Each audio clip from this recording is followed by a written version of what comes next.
촬영하기 전에 그래서 뒤돌아보더니 저에게 어쩜 우리말을 그렇게 잘하세요? 이런 칭찬을 받았을 때 와, 나는 이제 더 이상 한국말에 대한 칭찬을 안 받아도 된다. 나는 이제 누가 나한테 뭐라 해도 난 신경 안 써.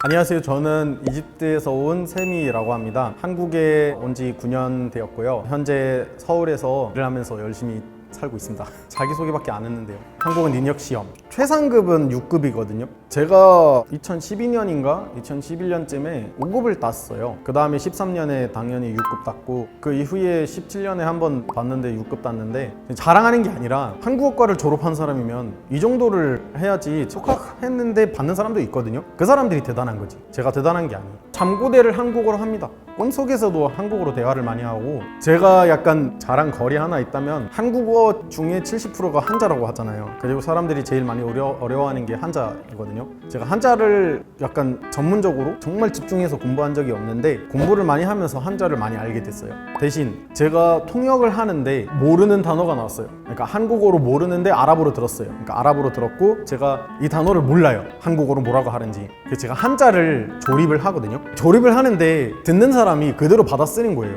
그래서 끝나고 제가 여쭤봤어요. 아, 이 단어가 실제로 있는 단어인가요? 예, 있대요. 제가 만든 단어인데? 아, 그거 전체라는 뭘 지금 자랑하는 상황이기 때문에 예, 감사합니다만 그래도 제가 이 단어를 공부한 적도 없고 본 적도 없는데 제가 그냥 맞춰본 거예요. 한자를. 근데 되는 거예요. 실제로 사전을 보니까 있더라고요. 그때마다 제가 약간 어느 정도 이제는 실력이 좋다는 게 보다는 한국에 대한 감각이 좋아졌다는 생각이 들더라고요. 이유는 단순히 경제적인 이유였어요. 그냥 나중에 취업에 대한 욕망 때문에 제가 배우게 됐는데 한국어를 공부하는 사람이 많이 없었고 한국어를 잘하는 사람이 없었고 이집트에서 한국어를 할 수 있는 관광 가이드가 한 명밖에 없었어요. 그 시절에. 그래서 한국어과가 처음 생겼을 때 그 과에 대한 전망이 굉장히 좋았어요. 그래서 기대도 너무 많이 컸고 그 과에 들어갈 수 있는 조건들이 좀 까다로웠는데 다행히 제가 입학하게 됐어요. 그래서 한국어를 배우기 시작했죠. 한국 사람들의 억양이 되게 있는데 있잖아 이런 억양이 진짜 재밌었고 특이했어요. 그리고 발음이 되게 다르잖아요. 중국어랑 한국어는 그나마 한글이 있으니까 배우기가 쉬웠어요. 한글은 24개의 글자만 알면 웬만한 글을 알아듣지 못해도 읽거나 쓸 수 있는데 물론 일본어는 뭐 40개 정도 된다고 하지만 그래도 한자가 많이 들어가잖아요. 그리고 중국은 한자밖에 없고 그래서 글자를 배우는 게부터 쉬우면은 그 언어에 대한 거리감이 느껴지지 않고 반감도 많이 없거든요. 근데 글자부터 어렵다 그럼 포기하는 사람이 많죠, 초반에. 그래서 그 점에서 제가 한국어과에 입학한 거를 잘했다고 생각을 한 거예요. 다행이라고 생각하죠. 한글은 쓰기가 쉽죠. 쓰기가 쉽지만 초반에는 이 모양과 이 소리를 연관시키는 게 저한테 제일 어려웠던, 뭐냐면 제가 그 전에 배웠던 언어는 영어와 프랑스어인데 그나마 이렇게 쓰면 N, 이렇게 쓰면 M 그러면 무 소리, 느 소리 표기와 소리는 약간 비슷했는데 한국은 니은과 미음은 저한테 저 사각형이 미음 소리야, 무 소리야 그리고 저렇게 90도가 느 소리야 이렇게 외우는데 좀 어려웠어요. 초반에. 한국어로 소통하면 저는 상대방에 대한 제 태도를 보여줄 수 있어요. 제가 상대방을 무시하는 건지 존경하는 건지 나와 대등하다고 생각하는 건지 나와 낮거나 높다고 생각하는 건지를 제가 쓰는 말로 보여줄 수 있죠. 가실래요? 가시겠어요? 가시겠습니까? 가세요? 가라, 가거라, 갈래?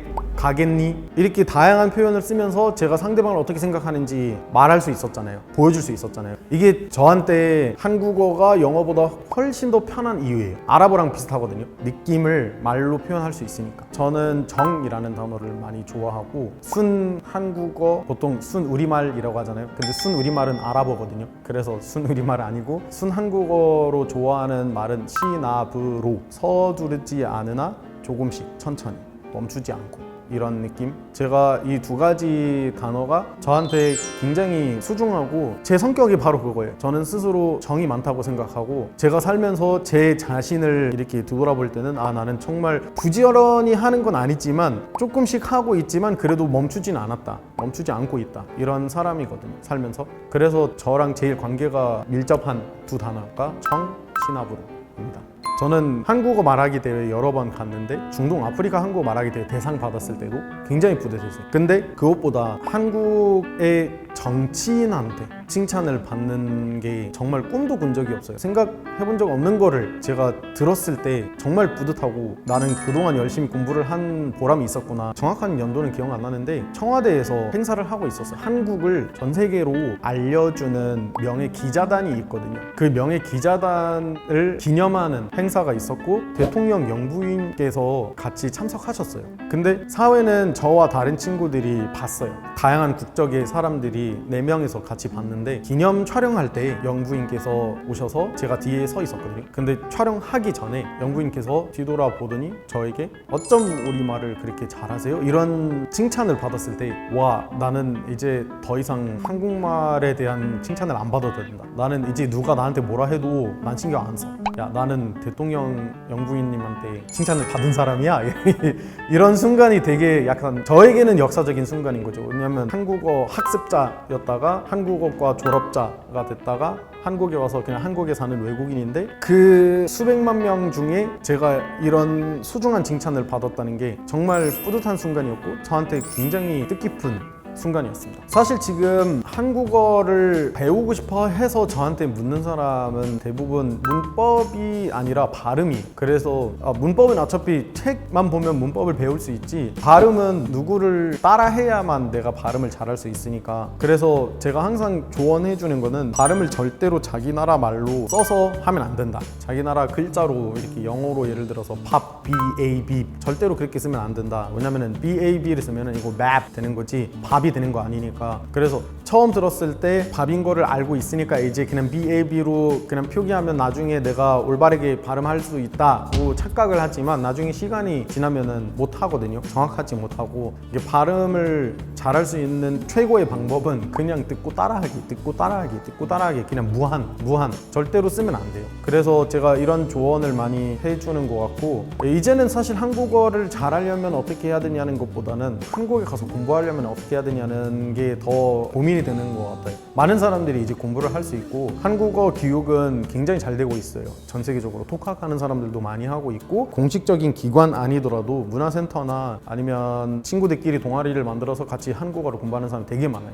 미래가 되게 밝아요. 한국어는 되게 영향력이 넓고 대기업 덕분에 한국이 존재하는 나라가 굉장히 많아요. 그래서 공장 근로자들만으로 관심 갖고 공부하는 사람들도 있거든요. 베트남에 있는 사람, 베트남 사람인데 다니는 공장이나 회사가 한국 회사니까 관심 삼아 공부하는 사람들이 있거든요. 그래서 만약에 그 나라에 있는 사람인데 제2외 국어를 공부하는 사람이라면 한국어를 공부를 해서 자기 나라에서 활동하는 한국 기업이라든지 한국 산업에 참여하거나 자기 자리를 찾을 수 있지 않을까. 그래서 추천을 많이 하고 솔직히 지금 추천할 시기는 아니라 지금 한류가 우리가 지금 상상할 수 있는 것보다 되게 퍼져나가고 있어요. 전 세계에서. 한류는 우리가 이제 막으려면 막을 수가 없어요. 그래서 이제는 추천해주는 그런 시기는 아니 더 이상. 옛날에는 그랬지만 지금은 사람들이 다 알아서 관심을 갖고 공부하는 시기인 것 같아요. 이렇게 해서 제가 한국어를 공부하게 된 스토리를 말씀드렸습니다. 혹시 이 영상이 재밌었다면 구독, 좋아요를 많이 눌러주시고 다음에 또 만나요.